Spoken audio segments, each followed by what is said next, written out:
Sir ನಿಮ್ಮ ಮೇಲೆ ನನಗೆ ತುಂಬಾ ಗೌರವ ಇದೆ, ಆದ್ರೆ ನೀವು ಹೇಳುವಂತ ಒಂದು ಮಾತು ನನಗೆ ಚೂರು ಇಷ್ಟ ಆಗಲ್ಲ ಸರ್. ಅದೇನಂತಂದ್ರೆ ಪ್ರತಿ ಸ್ಟ್ರಾಟಜಿ ವಿಡಿಯೋದಲ್ಲೂ ಸಹ ನೀವು ಹೇಳ್ತೀರಾ ಡೋಂಟ್ ವೇಸ್ಟ್ ಯುವರ್ ಟೈಮ್, ನಿಮ್ಮ ಟೈಮ್ ನ ವೇಸ್ಟ್ ಮಾಡಬೇಡಿ ಅಂತ. ನಿಮ್ಮ ಪೇರೆಂಟ್ಸ್ ನ ಪ್ರೌಡ್ ಆಗಿ ಫೀಲ್ ಮಾಡಿಸ್ಬೇಕಂದ್ರೆ ಫಸ್ಟ್ ಟೈಮ್ ವೇಸ್ಟ್ ಮಾಡೋದನ್ನ ಮೊದಲು ಬಿಡಿ ಅಂತ ನೀವು ಹೇಳ್ತೀರಾ. ಆದ್ರೆ ಸರ್ ರಿಯಾಲಿಟಿಯಲ್ಲಿ ಇದು ಕಂಪ್ಲೀಟ್ ಆಗಿ ಡಿಫ್ರೆಂಟ್ ಇದೆ.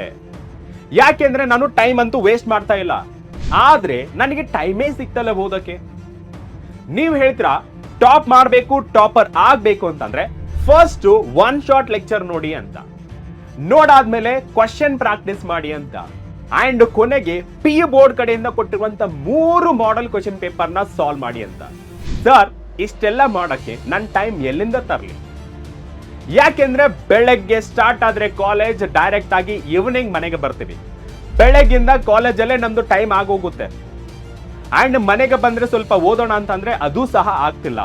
ಯಾಕೆಂದ್ರೆ ಕಾಲೇಜಲ್ಲಿ ಕೊಡ್ತಿರುವಂತ ಅಸೈನ್ಮೆಂಟ್ ಮತ್ತೆ ಲ್ಯಾಬ್ ರೆಕಾರ್ಡ್ ಬರೆಯಕ್ಕೆ ನಮಗೆ ಟೈಮ್ ಕಂಪ್ಲೀಟ್ ಆಗಿ ಅಲ್ಲೇ ಹೋಗ್ತಾ ಇದೆ. ಇವಾಗ ನೀವೇ ಹೇಳಿ ನಾನು ಹೇಗೆ ಟಾಪ್ ಮಾಡಬೇಕು ಅಂತ. ಇದು ಕೆಲವು ಸ್ಟೂಡೆಂಟ್ಸ್ ಕಥೆಯಲ್ಲ, ಇದು ಆಲ್ಮೋಸ್ಟ್ ಎಲ್ರೂ ಸಹ ಇದನ್ನ ಫೇಸ್ ಮಾಡಿರ್ತೀರ. ಇದು ಎಲ್ಲರ ಕತೆ. ಇದು ಸಹ ನಿಮ್ಮ ಕತೆ ಆಗಿದ್ರೆ ಕಮೆಂಟ್ಸ್ ಅಲ್ಲಿ ಬರೀರಿ ಇಟ್ಸ್ ಮೈ ಸ್ಟೋರಿ ಅಂತ.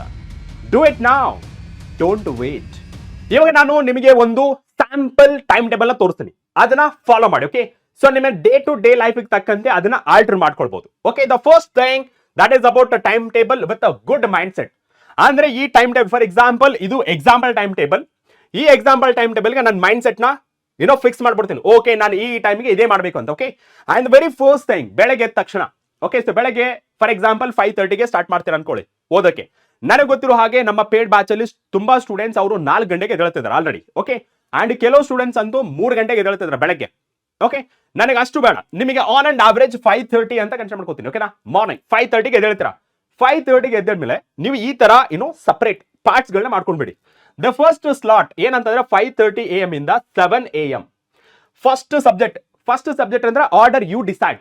ನಿಮಗೆ ಫಿಸಿಕ್ಸ್, ಕೆಮಿಸ್ಟ್ರಿ, ಮ್ಯಾಥ್ಸ್, ಬಯಾಲಜಿ ಅಥವಾ ಎಲೆಕ್ಟ್ರಾನಿಕ್ಸ್, ಕಂಪ್ಯೂಟರ್ ಸೈನ್ಸ್ ಅಥವಾ ಫಿಸಿಕಲ್ ಎಜುಕೇಶನ್ ಯಾವ್ದಾದ್ರೂ ಆಗಿರ್ಬೋದು. ನಿಮಗೆ ಟಾಪ್ 4 ಸಬ್ಜೆಕ್ಟ್ಗಳನ್ನ ಇಟ್ಕೊಳ್ಳಿ. ಯಾವ್ದ್ರದ್ದು ಜಾಸ್ತಿ ಸಿಲೆಬಸ್ ಇದೆ, ಯಾವ್ದ್ರದ್ದು ಜಾಸ್ತಿ ಇಂಪಾರ್ಟೆನ್ಸ್ ಇದೆ, ಯಾವ್ದ್ರದ್ದು ಜಾಸ್ತಿ ಬ್ಯಾಕ್ ಲಾಕ್ಸ್ ಇದೆ, ಅದ್ರ ಮೇಲೆ ಕಾನ್ಸಂಟ್ರೇಷನ್ ಮಾಡಿ. ಸೊ ಫಸ್ಟ್ ಸಬ್ಜೆಕ್ಟ್ 1 ಅಂತ ತಗೊಂಡಿದ್ದೀನಿ, that is the slot number 1 ಅಂತ ಬರ್ಕೋತೀನಿ. ಅಂಡ್ ಇದನ್ನ ಫಸ್ಟ್ 5:30 AM ಇಂದ 7 AM ವರೆಗೆ ನೀವು ಓದ್ತೀರಾ. ಆಫ್ಟರ್ ದಟ್ ಓಕೆ, ಸೊ ನೀವು ಅದು ಸಬ್ಜೆಕ್ಟ್ ಯಾವ್ದಾದ್ರು ಆಗಿರ್ಬೋದು. Next 7 AM to 8 AM 7 AM to 8 AM ಅಂತಂದ್ರೆ ಗೆಟ್ ರೆಡಿ ಟು ಕಾಲೇಜ್. ನೀವು ಕಾಲೇಜ್ ಹೋಗ್ಬೇಕಂದ್ರೆ ಕೆಲವ್ರದ್ದು ಅಲ್ಲಿಂದ ಸಮೀಪ ಇರುತ್ತೆ ಕಾಲೇಜ್ ಟು ಮನೆ, ಅಥವಾ ಇನ್ನ ಕೆಲವು ಸ್ಟೂಡೆಂಟ್ಸ್ಗಳು ಟ್ರಾವೆಲ್ ಮಾಡ್ಬೇಕಾಗಿರುತ್ತೆ ಒಂದು ಸಿಟಿಯಿಂದ ಇನ್ನೊಂದು ಸಿಟಿಗೆ ಅಥವಾ ಹಳ್ಳಿಯಿಂದ ಸಿಟಿಗೆ ಟ್ರಾವೆಲ್ ಮಾಡ್ಬೇಕಾಗಿರುತ್ತೆ. ಸೊ ಅದಕ್ಕೆ ನಾನು 1 hour ತಗೊಂಡಿದ್ದೀನಿ. ಅಂಡ್ ಆಫ್ಟರ್ ದಟ್ 8 AM ಇಂದ 5 PM ವರೆಗೆ ನಿಮ್ಮ ಕಾಲೇಜಲ್ಲೇ ಎಲ್ಲ ಟೈಮ್ ಮುಗಿದೋಗುತ್ತೆ. ಓಕೆನಾ, ಅಂಡ್ ಕಮಿಂಗ್ ಬ್ಯಾಕ್ 5 ಮುಗಿದ್ಮೇಲೆ 5 PM ಟು 6 PM ವರೆಗೆ ನೀವು ಮನೆಗೆ ರೀಚ್ ಆಗ್ತಿದ್ರ ಅನ್ಕೋಣ. ಅಂಡ್ ಕೆಲವರಿಗೆ ಈ 5 PM ಟು 6 PM ಆಗಲ್ಲ, ಕೆಲವರಿಗೆ ಇನ್ನೂ ಲೇಟ್ ಆಗ್ಬೋದು ಅಥವಾ ಕೆಲವರಿಗೆ ಇನ್ನೂ ಬೇಗ ಆಗ್ಬೋದು, ಬೇಗ ರೀಚ್ ಆಗ್ಬೋದು. ಇದು ಜಸ್ಟ್ ಎಕ್ಸಾಂಪಲ್ ಟೈಮ್ ಟೇಬಲ್ ಹೇಳ್ತಾ ಇದೀನಿ. ಇದನ್ನ ಫಾಲೋ ಮಾಡಿದ್ರೆ ಮಾಡಿ, ನೋ ಪ್ರಾಬ್ಲಮ್. ಓಕೆ, ಅದ್ರಲ್ಲಿ ಏನ್ ಮಾಡ್ಬೇಕು, ರೆಸ್ಟ್ ಮಾಡ್ಬೇಕು ಕಂಪ್ಲೀಟ್. ಯಾಕಂದ್ರೆ ಬೆಳಗ್ಗಿಂದ ಟ್ರಾವೆಲ್ ಮಾಡ್ಕೊಂಡು ಓದ್ಕೊಂಡು ಕಾಲೇಜಲ್ಲಿ ಇದ್ಕೊಂಡು ತುಂಬಾ ಸುಸ್ತಾಗಿರುತ್ತೆ. ಆರಾಮಾಗಿ ಬಂದು ಪವರ್ ನ್ಯಾಪ್ ತಗೊಂಡ್ಬಿಡಿ. ಫ್ರೆಶ್ ಅಪ್ ಆಗಿ ನೀವು ಕೂತ್ಕೊಂಡ್ರೆ 7 ಟು 7:30 ಈವ್ನಿಂಗ್. ಓಕೆ, ಸೊ ಅಲ್ಲಿ ಸಬ್ಜೆಕ್ಟ್ ನಂಬರ್ 2 ನೀಟಾಗಿ ಓದ್ಬೇಕು. ಆಮೇಲೆ 7:30 ಟು 9 PM ಅದು subject number 3 first slot, second slot and third slot ಮುಗಿತಾ. ಅಂಡ್ ನೆಕ್ಸ್ಟ್ 9 ಟು 9:30 PM ಗೆ ಡಿನ್ನರ್. ಓಕೆ, ಸೊ ಚೆನ್ನಾಗಿ ಊಟ ಮಾತ್ರ ಮಿಸ್ ಮಾಡ್ಕೋಬಾರ್ದು. ಓದೋದ್ರಲ್ಲಿ ಇನ್ನೂ ಬಿಸಿ ಆಗ್ಬಿಟ್ಟು ಊಟ ಮಿಸ್ ಮಾಡ್ಕೋಬಾರ್ದು, ಅದು ಆರೋಗ್ಯದ ಮೇಲೆ ಪರಿಣಾಮ ಬೀರುತ್ತೆ. And next 9:30 to 10 PM 9:30 to 10 PM ಅಂದ್ರೆ ಏನು? So that is the distraction time. What is this distraction time sir? Honest ಆಗಿ ಹೇಳ್ಬೇಕಂದ್ರೆ ನಾನೇ ಅನ್ಕೊಳ್ಳೋಕೆನಾ, ನಾನಂತೂ ಕಂಟಿನ್ಯೂಸ್ ಆಗಿ ಓದಲ್ಲ, ಸ್ವಲ್ಪ ಡಿಸ್ಟ್ರಾಕ್ಷನ್ಸ್ ಇದ್ದೇ ಇರುತ್ತೆ. ಮೇ ಬಿ ನಾನು ಗೇಮಿಂಗ್ ಚೆನ್ನಾಗಿ ಆಡ್ತೀನಿ ಅಥವಾ ಗೇಮ್ ಅಂದ್ರೆ ನನಗೆ ತುಂಬಾ ಇಷ್ಟ. ಕೆಲವರಿಗೆ ಟಿವಿ ಶೋಸ್ ಅಂದ್ರೆ ಇಷ್ಟ, ಇನ್ನು ಕೆಲವರಿಗೆ ಅವ್ರ ಫ್ರೆಂಡ್ಸ್ ಜೊತೆ ಮಾತಾಡೋದು ಇಷ್ಟ ಆಗಿರುತ್ತೆ. ಅವ್ರು ಏನ್ ಮಾಡ್ಬೇಕು, ಹಾನೆಸ್ಟ್ ಆಗಿ ಡೆಡಿಕೇಟೆಡ್ ಆಗಿ ನೀವು ಯಾವ ತರ ಡೆಡಿಕೇಟ್ ಮಾಡಿದ್ರಲ್ಲ ಸ್ಲಾಟ್ 1, ಸ್ಲಾಟ್ 2, ಸ್ಲಾಟ್ 3 ಅಥವಾ ಸಬ್ಜೆಕ್ಟ್ 1, ಸಬ್ಜೆಕ್ಟ್ 2, ಸಬ್ಜೆಕ್ಟ್ 3 ಅಂತ, ಅದೇ ರೀತಿ ಇದಕ್ಕೂ ಸಹ ನೀವು 30 minutes ನ ಇಟ್ಬಿಡಿ. ಹಾನೆಸ್ಟ್ ಆಗಿ ಅದ್ರ ಜೊತೆ ಇದ್ಬಿಡಿ, but stick on to 30 minutes only, ಅದಕ್ಕಿಂತ ಜಾಸ್ತಿ ಬೇಡ.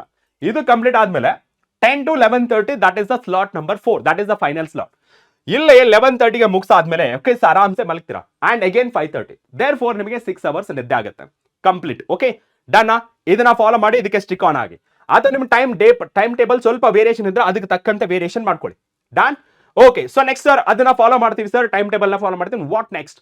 Here we have a 2 options. Okay, so what to do now sir, ಏನ್ ಓದ್ಬೇಕು, ಹೆಂಗ್ ಓದ್ಬೇಕು? ನೆಕ್ಸ್ಟ್ ಬೋರ್ಡ್ ಬೂಸ್ಟರ್ 2026 ಬ್ಯಾಚ್, ಇದು ಪೇಡ್ ಬ್ಯಾಚ್ ಆಗಿರುತ್ತೆ. ಇದರಲ್ಲಿ ನಿಮಗೆ ಆಲ್ ದ ಸಬ್ಜೆಕ್ಟ್ಸ್ ನಿಮಗೆ as per the latest blueprint ಪ್ರಕಾರ ನಿಮಗೆ ಏನೇನ್ ಟೀಚ್ ಮಾಡಬೇಕು to score out of out ಎಲ್ಲನೂ ಸಹ ಟೀಚ್ ಮಾಡ್ತಾರೆ. That is the first option. Sir ನಮಗೆ ಡ್ಯೂ ಟು ಕೆಲವು ಸ್ಟೂಡೆಂಟ್ಸ್ಗಳು ಏನಂತಂದ್ರೆ ಡ್ಯೂ ಟು ಮೆನಿ ರೀಸನ್ಸ್ ಇರ್ಬೋದು ಅಥವಾ ಅವ್ರದೇ ಆದ ಪರ್ಸನಲ್ ರೀಸನ್ಸ್ ಆಗಿರ್ಬೋದು, ಇದು ತಗೊಳಕ್ ಆಗಲ್ಲ ಅನ್ಕೊಳ್ಳಿ. We have another options. ಏನು? One shot YouTube lectures free, ಯಾವುದೇ ತರ ಕಾಸಿಲ್ಲ. ಫಸ್ಟ್ PUC ಆಗಿರ್ಬೋದು, ಸೆಕೆಂಡ್ PUC ಆಗಿರ್ಬೋದು, ನಿಮಗೆ ಒನ್ ಶಾಟ್ ಲೆಕ್ಚರ್ ಸಿಗುತ್ತೆ. ನೀವೇನಾದ್ರೂ ಸಪೋಸ್ ಫಸ್ಟ್ PUC ಇಂದ ಇದ್ರೆ ನಿಮಗೆ ರೆಕಾರ್ಡೆಡ್ ಫಾರ್ಮೆಟ್ ಅಲ್ಲಿ ಸಿಗುತ್ತೆ. ಅಂಡ್ ನೀವು ಸೆಕೆಂಡ್ PUC ಸ್ಟೂಡೆಂಟ್ಸ್ ಆಗಿದ್ರೆ ನಿಮಗೆ ಲೈವ್ ಸೆಷನ್ ಸಿಗುತ್ತೆ. ಈವ್ನಿಂಗ್ ಎವ್ರಿ ಡೇ 5 PM ಗೆ ನಿಮಗೆ ಲೈವ್ ಸೆಷನ್ಸ್ ಇರುತ್ತೆ. ಓಕೆನಾ? ಎಸ್, ಇದನ್ನ ಚೆನ್ನಾಗಿ ಯುಟಿಲೈಸ್ ಮಾಡ್ಕೊಳ್ಳಿ. Done? Okay sir. Next one, stop comparing. So compare ಮಾಡೋದನ್ನ ಬಿಟ್ಬಿಡಿ, ಯಾಕೆಂದ್ರೆ it is a waste of time. Comparison ಯಾವ ತರದ್ ಇರುತ್ತೆ? ಯು ಅಂಡ್ ಅದರ್ಸ್, ನೀವು ಬೇರೆಯವ್ರ ಜೊತೆ ಕಂಪೇರ್ ಮಾಡ್ಕೊಳ್ಳೋದು, ಅದರ ಫಸ್ಟ್ ಬಿಟ್ಬಿಡಿ. ಅಂದ್ರೆ second one, batch to batch. ಕೆಲವು ಸ್ಟೂಡೆಂಟ್ಸ್ ಕಂಪೇರ್ ಮಾಡ್ತಾರೆ, ಸರ್ ಬೋರ್ಡ್ ಬೂಸ್ಟರ್ ಬೆಸ್ಟಾ, ಯೂಟ್ಯೂಬ್ ಬೆಸ್ಟಾ, ಅಥವಾ ಪ್ರಗತಿ ಬ್ಯಾಚ್ ಬೆಸ್ಟಾ, ಅಥವಾ ಲಕ್ಷ KCT 2026 ಬ್ಯಾಚ್ ಬೆಸ್ಟಾ, ಅಥವಾ Laksha KCT fast track 2026 batch ಬೆಸ್ಟಾ? ಕಂಪ್ಯಾರಿಸನ್ ಬೇಡ. ನಿಮಗೆ ಯಾವ್ದು ಬೇಕು ಅದನ್ನ ಒಂದು ತಗೊಳ್ಳಿ, ಅದನ್ನ ಹಾನೆಸ್ಟ್ ಆಗಿ ಫಾಲೋ ಮಾಡಿ, ಕಂಪ್ಯಾರಿಸನ್ ಮಾಡಬೇಡಿ. Next one, teacher to teacher. Teacher to teacher ಅಂತ ಮೊದಲೇ ಫಸ್ಟ್ ಆಫ್ ಆಲ್ ನೋಡಿ, ಒಂದು ಸಬ್ಜೆಕ್ಟ್ಗೆ ಇಬ್ರು ಅಥವಾ ಮೋರ್ ದ್ಯಾನ್ 2 ಟೀಚರ್ಸ್ ಇದ್ದೇ ಇರ್ತಾರೆ. ಕಂಪ್ಯಾರಿಸನ್ ಮಾತ್ರ ಬೇಡ, ಯಾಕೆಂದ್ರೆ ಪ್ರತಿಯೊಬ್ಬ ಟೀಚರು ಅದೇ ಸ್ಟೂಡೆಂಟ್ ಲೈಫ್ ಇಂದ ಮೇಲೆ ಬಂದಿರ್ತಾರೆ. ಓಕೆನಾ? ಅವ್ರದ್ದೇ ಆದಂತ ಸ್ಪೆಷಾಲಿಟಿಗಳು ಇರುತ್ತೆ. So don't compare. ಅವ್ರಿಗಂತೂ ಲಾಸ್ ಇಲ್ಲ, ಕಂಪೇರ್ ಮಾಡಿದ್ರು ಸಹಿತ ಅವ್ರಿಗಂತೂ ಲಾಸ್ ಇಲ್ಲ. ಇದು ನಿಮಗೆ ಲಾಸ್ ಆಗುತ್ತೆ, ಯಾಕೆಂದ್ರೆ ನಿಮ್ಮ ಮೈಂಡ್ ಸೆಟ್ ನ ಡಿಸ್ಟರ್ಬ್ ಮಾಡಬಹುದು ಅಥವಾ ನಿಮ್ಮ ಟೈಮ್ ವೇಸ್ಟ್ ಮಾಡಬಹುದು ಅದರಲ್ಲೇ ಯೋಚನೆ ಮಾಡ್ತಾ ಕೂತ್ರೆ. ಸೊ ಇವುಗಳನ್ನ ಮಾಡಕ್ ಹೋಗ್ಬೇಡಿ. And next one, regret. ನಿಮಗೆ 2 ಆಪ್ಷನ್ಸ್ ಇದೆ. ಒಂದು, ಇವಾಗ ಚೆನ್ನಾಗಿ ಹಾರ್ಡ್ ವರ್ಕ್ ಮಾಡಿ ಚೆನ್ನಾಗಿ ಓದಿ ಮುಂದೆ ಎಂಜಾಯ್ ಮಾಡಿ, that is the first choice. Second choice, ಇವಾಗ ನೀವು ಚೆನ್ನಾಗಿ ಎಂಜಾಯ್ ಮಾಡಿ, ಓದೋದು ಬೇಡ, ಏನು ಬೇಡ, just enjoy with your friends, ಚೆನ್ನಾಗಿ ಎಂಜಾಯ್ ಮಾಡ್ಬಿಡಿ. Later on you regret. ಏನನ್ನ ಚೂಸ್ ಮಾಡ್ಕೊಳ್ತೀರಾ? So if you are a smart, ನೀವು ಫಸ್ಟ್ ಒನ್ ನ ಚೂಸ್ ಮಾಡ್ತೀರಾ. Okay, so that is for a sure. Okay, so ಇಷ್ಟು ಮಾಡಿ ನಿಮಗೆ 2 ಚಾಯ್ಸ್ ಇರುತ್ತೆ. Always try to choose first option, second ಹಿಡ್ಕೊಳ್ಳಬೇಡಿ. Okay, S, ಈ ತರ ಮಾಡಿದ್ದಾದ್ರೆ, ಈ ಟೈಮ್ ಟೇಬಲ್ ನ ಫಾಲೋ ಮಾಡಿದ್ದಾದ್ರೆ ಆರಾಮ್ಸೆ ನೀವು ಟಾಪರ್ ಆಗೋದ್ರಲ್ಲಿ ಯಾವುದೇ ರೀತಿ ಅನುಮಾನ ಇಲ್ಲ. ಅಂಡ್ ನಿಮಗೆ ಕಾನ್ಫಿಡೆನ್ಸ್ ಇದ್ರೆ, yes sir, I will B the topper of my college, my district, my taluk, my state ಅಂತ ನಿಮಗೆ ಅಟ್ ಲೀಸ್ಟ್ ಈ ಆರ್ಡರ್ ಇದೆಯಲ್ಲ, ಕ್ಲಾಸ್ ಆಗಿರ್ಬೋದು, ತಾಲೂಕ್ ಆಗಿರ್ಬೋದು, ಅಥವಾ ನಿಮ್ಮ ವಿಲೇಜ್ ಅಲ್ಲಿ, ಓಕೆ, ಕಾಲೇಜ್ ಬಂತಲ್ಲ, ಕಾಲೇಜ್ ಆಗಿರ್ಬೋದು, ತಾಲೂಕ್ ಆಗಿರ್ಬೋದು, ಜಿಲ್ಲಾ ಆಗಿರ್ಬೋದು, ಅಥವಾ ಸ್ಟೇಟ್ ಆಗಿರ್ಬೋದು, ಇದರಲ್ಲಿ ಯಾವ್ದಾದ್ರು ಒಂದರಲ್ಲಿ ಸರ್ ನಾನು ಟಾಪ್ ಆಗೇ ಆಗ್ತೀನಿ ಅಂತ ನಿಮಗೆ ನಂಬಿಕೆ ಇದ್ರೆ, yes sir I can do it ಅಂತ ಮೆಸೇಜ್ ಮಾಡಿ, ಕಮೆಂಟ್ಸ್ ಮಾಡಿ. Okay, I can do it ಅಂತ ಕಮೆಂಟ್ ಮಾಡಿ. Okay, yes, that's it for today session. ಮತ್ತೆ ಹೊಸ ಕಾನ್ಸೆಪ್ಟ್ ಜೊತೆ ಮತ್ತೆ ನಿಮ್ಮ ಮುಂದೆ ಬರ್ತಾನೆ. ನಿಮಗೆ 2 ಆಪ್ಷನ್ ಕೊಡ್ತೀನಿ. ಒಂದು ಏನಪ್ಪಾ ಅಂತಂದ್ರೆ, ಇದು ಯಾವುದು? First blue print analysis. Blue print analysis ಅಂದ್ರೇನು? ತುಂಬಾ ಸ್ಟೂಡೆಂಟ್ಸ್ ಕನ್ಫ್ಯೂಷನ್, ಸರ್ ಯಾವ ಚಾಪ್ಟರ್ ಇಂದ ನಮಗೆ ಡೆರಿವೇಶನ್ ಬರುತ್ತೆ, ಯಾವ ಚಾಪ್ಟರ್ ಇಂದ ನಮಗೆ ನ್ಯೂಮರಿಕಲ್ ಪ್ರಾಬ್ಲಮ್ಸ್ ಬರುತ್ತೆ, ಈ ತರ ಕನ್ಫ್ಯೂಷನ್ ಅಲ್ಲಿ ಇದ್ದಾರೆ. ಆ ಅನಾಲಿಸಿಸ್ ಬೇಕು ಅಂದ್ರೆ ಕಮೆಂಟ್ ಸೆಕ್ಷನ್ ಅಲ್ಲಿ ಹಾಕಿ, ಸರ್ ಬ್ಲೂ ಪ್ರಿಂಟ್ ಅನಾಲಿಸಿಸ್ ಅಂತ.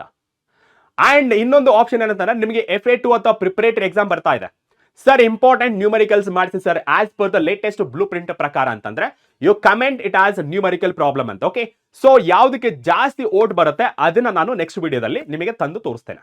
ಓಕೆ, ಒಂದು ಬ್ಲೂ ಪ್ರಿಂಟ್, ಇನ್ನೊಂದು ನ್ಯೂಮರಿಕಲ್ ಪ್ರಾಬ್ಲಮ್. ಈ ಎರಡನ್ನ ಒಂದು ಕಮೆಂಟ್ ಸೆಕ್ಷನ್ ಅಲ್ಲಿ ತಿಳಿಸ್ಬಿಡಿ ಬೇಗ ಬೇಗ. Okay, so I will be coming up with that next video.